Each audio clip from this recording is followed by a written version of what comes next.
Lisons la Bible ensemble. Matthieu chapitre 9. Jésus guérit un homme paralysé.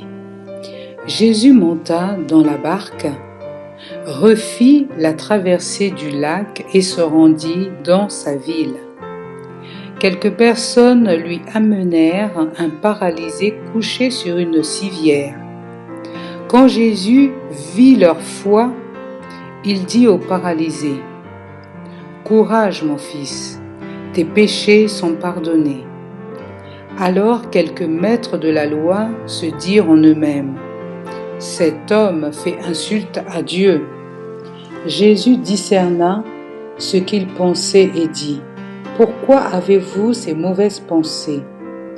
Est-il plus facile de dire : tes péchés sont pardonnés, ou de dire : lève-toi et marche ? Mais je veux que vous le sachiez. Le Fils de l'homme a le pouvoir sur la terre de pardonner les péchés. » Il dit alors au paralysé : « Lève-toi, prends ta civière et rentre chez toi. » L'homme se leva et s'en alla chez lui. Quand la foule vit cela, elle fut remplie de crainte et loua Dieu d'avoir donné un tel pouvoir aux hommes. Jésus appelle Matthieu. Verset 9. Jésus partit de là et vit en passant un homme appelé Matthieu, assis au bureau des impôts. Il lui dit : « Suis-moi. » Matthieu se leva et le suivit. Jésus prenait le repas dans la maison de Matthieu. Beaucoup de collecteurs d'impôts et d'autres gens de mauvaise réputation vinrent prendre place à table avec lui et ses disciples. Les pharisiens virent cela et dirent à ses disciples : « Pourquoi votre maître mange-t-il avec des collecteurs d'impôts et des gens de mauvaise réputation ?» Jésus les entendit et déclara : « Les personnes en bonne santé n'ont pas besoin de médecins. Ce sont les malades qui en ont besoin. Allez apprendre ce que signifient ces mots prononcés par Dieu : je désire la bonté et non des sacrifices d'animaux. Car je ne suis pas venu appeler ceux qui s'estiment justes, mais ceux qui se savent pécheurs. » Jésus et le jeûne. Verset 14. Les disciples de Jean-Baptiste s'approchèrent alors de Jésus et lui demandèrent : « Pourquoi nous et les pharisiens jeûnons-nous souvent, tandis que tes disciples ne le font pas ?» Et Jésus leur répondit : « Pensez-vous que les invités d'une noce peuvent être tristes pendant que le marié est avec eux ? Bien sûr que non. Mais le temps viendra où le marié leur sera enlevé. Alors ils gêneront. Personne ne répare un vieux vêtement avec une pièce d'étoffe neuve, car cette pièce arracherait une partie du vêtement et la déchirure s'agrandirait encore. On ne verse pas non plus du vin nouveau dans de vieilles outres, sinon les outres éclatent, le vin se répand et les outres sont perdues. On verse au contraire le vin nouveau dans des outres neuves, et ainsi le tout se conserve bien. » La fille d'un chef juif et la femme qui toucha le vêtement de Jésus. Verset 18. Pendant que Jésus leur parlait ainsi, un chef juif arriva, se mit à genoux devant lui et dit : « Ma fille est morte, il y a un instant, mais viens, pose ta main sur elle et elle vivra. » Jésus se leva et le suivit avec ses disciples.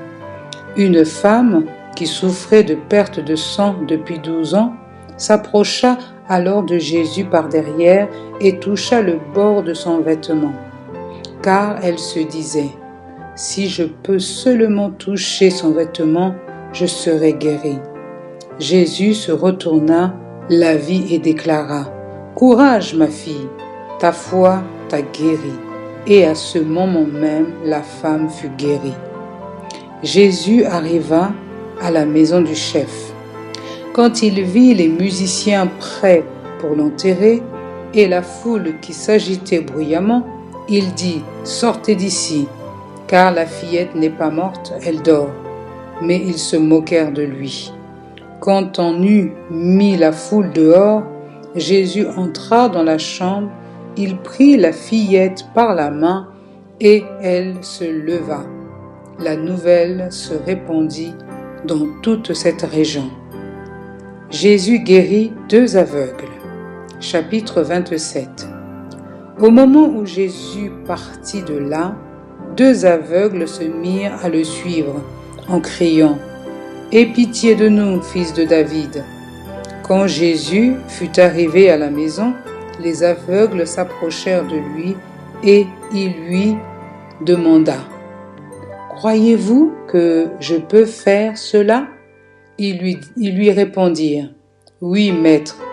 Alors Jésus leur toucha les yeux et dit « Dieu vous accorde ce que vous attendez avec foi. » Et leurs yeux purent voir.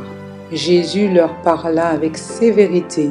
« Écoutez bien, leur dit-il, personne ne doit le savoir.